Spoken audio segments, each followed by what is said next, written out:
ये कहानी है एक ऐसी रेत के बारे में जो कि इंसान या किसी भी चीज को अपने अंदर समाकर उसकी जान ले लेती है। लेकिन आखिर इस रेत में क्या भला है, इसकी क्या मिस्ट्री है, चलिए जानते हैं आज की इस कहानी में। इस कहानी की शुरुआत होती है और हमें दिखाया जाता है कि रात का वक्त है और कुछ टीनेजर्स यहाँ पर पार्टी कर रहे होते हैं। यहाँ पर बहुत सारे लड़के और लड़कियां होती है जो यहाँ पर बहुत मजे कर रहे होते हैं कि तभी वहाँ पर दो लड़कों को एक अजीब सी और बड़ी चीज मिलती है जिसे देखकर ये उसका मजाक उड़ाते हैं और इसी मजाक मस्ती में ये उस अंडे जैसी चीज को थोड़ा तोड़ भी देते हैं। इन्हें पता नहीं होता कि आखिर ये क्या चीज है। अब इतनी ज्यादा मौज मस्ती करने के बाद ये सभी लोग थक जाते हैं, इसलिए सभी लोग अपनी अपनी गाड़ियों में ही सो जाते हैं। खैर अब जब सुबह होती है तो ये सब लोग जागने लगते हैं। इनमें से एक लड़की को दिखाया जाता है जिसका नाम मार्शो होता है। वो वही टेबल पर सो रही थी, लेकिन जब उसकी आंख खुलती है तो वो पाती है कि उसकी तबीयत खराब हो रही है, उसे उल्टियां होने लगती है। सभी लोगों को लगता है कि शायद रात में ज्यादा ड्रिंक करने की वजह से ये ऐसा कर रही है, लेकिन मार्शो को अंदर ही अंदर बहुत अजीब सी फीलिंग आ रही थी। तभी वहाँ पर एक और लड़की को दिखाया जाता है जिसे वहाँ की रेत पर एक पक्षी आकर बैठता हुआ दिखता है। वो पक्षी बैठता तो एकदम सही आकर है, लेकिन अचानक वो रेत उसे निगल जाती है। ये देखकर वो लड़की बहुत हैरान हो जाती है कि आखिर ये कैसे हुआ। इसलिए वो जल्दी से दौड़कर अपनी दोस्त मार्शा के पास जाकर उसे रोकती है कि रेत पर पैर मत रखना, वहाँ पर खतरा है। लेकिन इससे पहले वो मार्शा की बात सुनती, वो रेत पर पैर रख चुकी थी और उसका पैर भी रेत के अंदर जाने लगता है। वो बहुत कोशिश करती है अपना पैर बाहर निकालने की, लेकिन इस कोशिश में उसका हाथ भी रेत पर चला जाता है। अब वो घबरा जाती है और चिल्लाने लगती है। उसके दोस्त ये सब देख रहे थे, वो भी घबरा गए थे। वो उसकी मदद के लिए कैसे आते,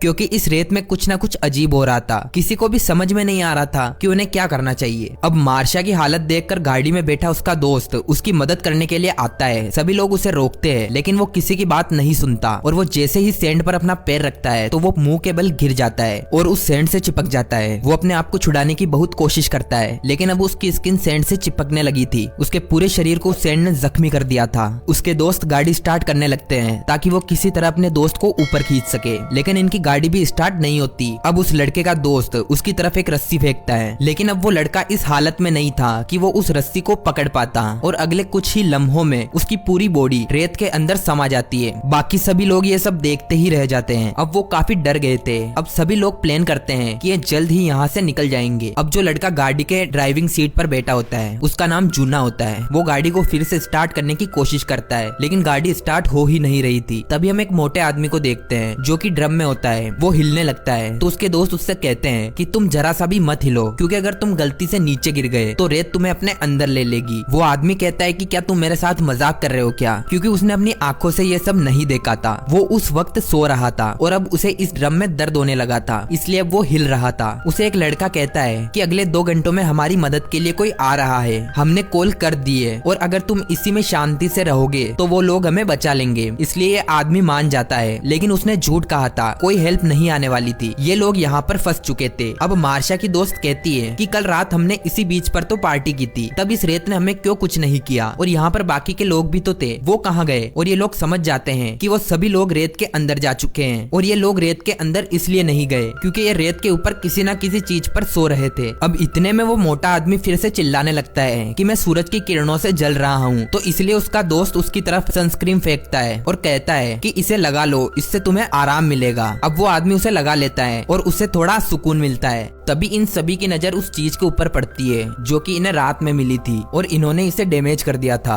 अब इन्हें पता चलता है कि वो एक अंडा था जिसे इन्होंने तोड़कर बहुत बड़ी गलती कर दी थी, यानी कि उस अंडे के अंदर जो भी चीज थी वो अब बाहर आ चुकी है। और ऐसा भी हो सकता है कि जो भी चीज इस अंडे के अंदर थी वो इस रेत में चली गई हो और वो इन लोगों का शिकार कर रही है। अब जूना भी समझ जाता है कि ये लोग अपने लिए इस तरह कुछ नहीं कर सकते, इन्हें खुद ही कुछ ना कुछ करना होगा। वो एक स्केटबोर्ड उठाता है और उस पर चलता हुआ टेबल के पास तक जाने की कोशिश करता है। अब जैसे ही वो टेबल तक पहुंचता है कि उसका बोर्ड स्लिप होने लगता है और वो स्लिप होकर सैंड से बहुत नजदीक आ जाता है, जिससे कि सैंड से कोई चीज निकलकर उसके पेट से टच होने लगती है। लेकिन जूना हिम्मत करके फौरन से टेबल पर चढ़ जाता है जहाँ पर एक बैग रखा था और उस बैग में कुछ स्नैक्स थे। उसे इस बैग से एक केला भी मिलता है, लेकिन जब वो उसे खाता है तो उसे भी वोमिटिंग हो जाती है और जब उसकी नजर अपने पेट पर जाती है तो वहाँ पर जख्म हो चुका था। दरअसल ये इन्फेक्शन उसी रेत वाली चीज ने किया था। सभी लोग ये देखकर बहुत घबरा जाते हैं, लेकिन जूना उनसे कहता है कि चिंता मत करो, ये कुछ नहीं है, तुम लोग सिर्फ अपने बचने के बारे में सोचो। लेकिन अब जूना के जख्म में दर्द होने लगा था, उसे बहुत तकलीफ होने लगती है और ये देखकर उसकी गर्लफ्रेंड रोने लगती है। जूना उससे कहता है कि रो मत, स्ट्रॉन्ग रहो, और जूना वहीं पर लेट जाता है। तभी गाड़ी में बैठी एक लड़की सबसे कहती है कि हमारे फोन्स गाड़ी की की डिग्गी में है। हमें कुछ ना कुछ करके उन्हें निकालना होगा ताकि हम मदद मंगा सके। लेकिन कोई भी रिस्क लेना नहीं चाहता था क्योंकि गाड़ी में बैठकर उसकी डिग्गी नहीं खुल सकती थी। अब एक लड़की कहती है कि मैं ये काम करूंगी। वो हिम्मत करके वहां तक जाती है लेकिन गाड़ी की डिग्गी खुल नहीं पाती। अब यहाँ पर जो काली लड़की होती है वो उसे एक लकड़ी का टुकड़ा पकड़ाती है कि वो इसको जोर से पकड़ ले और रेत की तरफ ना गिर जाए। लेकिन अभी भी वो गाड़ी की डिग्गी खोल नहीं पा रही थी, इसलिए जूना की गर्लफ्रेंड उसे एक रोड पकड़ाती है और अब वो लड़की फाइनली गाड़ी की डिग्गी खोल लेती है। लेकिन तभी उन्हें दूर से कोई आता हुआ दिखाई देता है। वो बीच का सुपरवाइजर होता है। वो सभी लोग उसकी तरफ देखने लगते हैं और ध्यान बटने पर वो लड़की जो डिग्गी खोल रही थी उसकी उंगलियां डिग्गी में फंस जाती है, यानी डिग्गी बंद हो चुकी थी। वो दर्द से चिल्लाती है। ये सभी लोग सुपरवाइजर को अपने पास बुलाने की कोशिश करते हैं लेकिन वो कहता है कि तुम्हारी जनरेशन भी ना ड्रग्स लेकर क्या क्या काम करती है। लेकिन ये सब लोग उसे बताते हैं कि हम मुश्किल में हैं। वो अपनी गाड़ी उनकी तरफ लेकर आता है और उतरने लगता है। ये सभी लोग शोर मचाते हैं कि रेत पर पैर मत रखिएगा। लेकिन जैसे ही वो रेत पर अपना पैर रखता है तो ये देखते हैं कि उसे कुछ नहीं होता। अब सबसे पहले वो जूना के पास जाता है और उसका पेट देखकर हैरान हो जाता है कि आखिर ये सब किसने किया। इसके बाद वो उस मोटे आदमी को ड्रम से निकालने की कोशिश करता है लेकिन वो बहुत मोटा था, वो उसे नहीं निकाल पाता।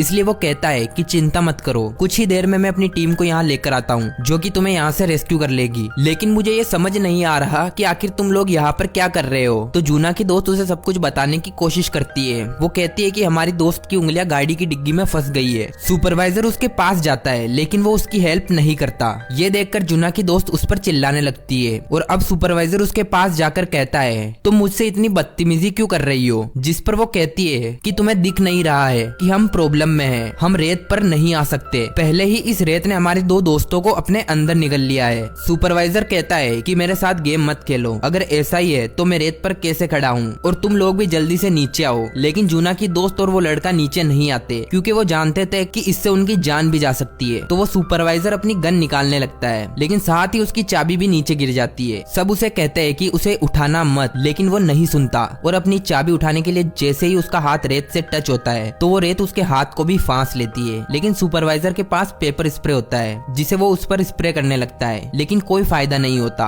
वो क्रिएचर उसका आधा हाथ काट लेती है। ये देखकर सभी लोग डर जाते हैं और वो चिल्लाने लगता है। अब जूना की दोस्त दूर से ही उसका पेपर स्प्रे उठा लेती है कि शायद उस क्रिएचर को हराने में ये उनकी कुछ मदद करे। और अब सुपरवाइजर पूरी तरह रेत में गिर जाता है और वो रेत उसे पूरी तरह निगल जाती है। अब इन लोगों को समझ आ जाता है कि सुपरवाइजर को इसलिए कुछ नहीं हो रहा था क्योंकि उसके जूते मजबूत थे। इसलिए वो लड़का अपने बाकी साथियों से कहता है कि मेरी तरफ टॉवल फेंको, हम उसे अपने पैरों में बांधेंगे जिससे हम यहाँ से निकल सकेंगे। अब जब उसके दोस्त वो टॉवल उसकी तरफ फेंकते हैं तो उसे पकड़ने के चक्कर में वो केबिन से नीचे गिर जाता है। उसके नीचे गिरते ही रेत से बहुत सारे धागे जैसी चीजें बाहर आती है जो कि उस क्रिएचर के टेंटिकल्स थे। वो उसकी पूरी बॉडी के साथ चिपक कर उसका खून पीने लगते हैं और देखते ही देखते वो लड़का सैंड में गुम हो जाता है। ये देखकर ये लोग बहुत डर जाते हैं। अब वो ब्लैक लड़की अपने कानों पर हाथ रखकर रोने लगती है। तभी जूना की दोस्त केबिन से जंप लगाकर गाड़ी में चली जाती है और अब जैसे ही वो गाड़ी में आती है वो उस ब्लैक लड़की को थप्पड़ लगाती है क्योंकि यहाँ पर आने का सारा प्लान उसी का था। हालांकि इसमें इस लड़की की कोई गलती नहीं थी। और अब ये दोनों मिलकर उस डिग्गी में फंसी लड़की की उंगलियों को निकालने की कोशिश करती है और वो उसे निकाल भी लेती है। अब जूना की दोस्त उसके हाथ पर टॉवल बांधती है। वही दूसरी तरफ हम उस मोटे आदमी को देखते हैं जो कि उस ड्रम में फंसे होने की वजह से उसका पूरा शरीर दर्द करने लगा था। उसकी बॉडी से खून आने लगता है और जब वो खून रेत पर जाता है तो रेत से कुछ टेंटिकल्स निकलते हैं और उन्हें पता लग गया था कि यहाँ पर कोई ना कोई इंसान है। वही दूसरी तरफ वो दोनों लड़कियां ग्रिल्स को जोड़ते हुए टेबल तक जाने का एक रास्ता बना देती है। अब वो ब्लैक लड़की जूना तक जाती है और साथ ही वो लड़की जिसकी उंगलियां गाड़ी की डिग्गी में आ गई थी वो जूना की दोस्त से कहती है कि अब तुम जाओ क्योंकि मेरे हाथ से खून निकल रहा है और अगर खून रेत पर गिरा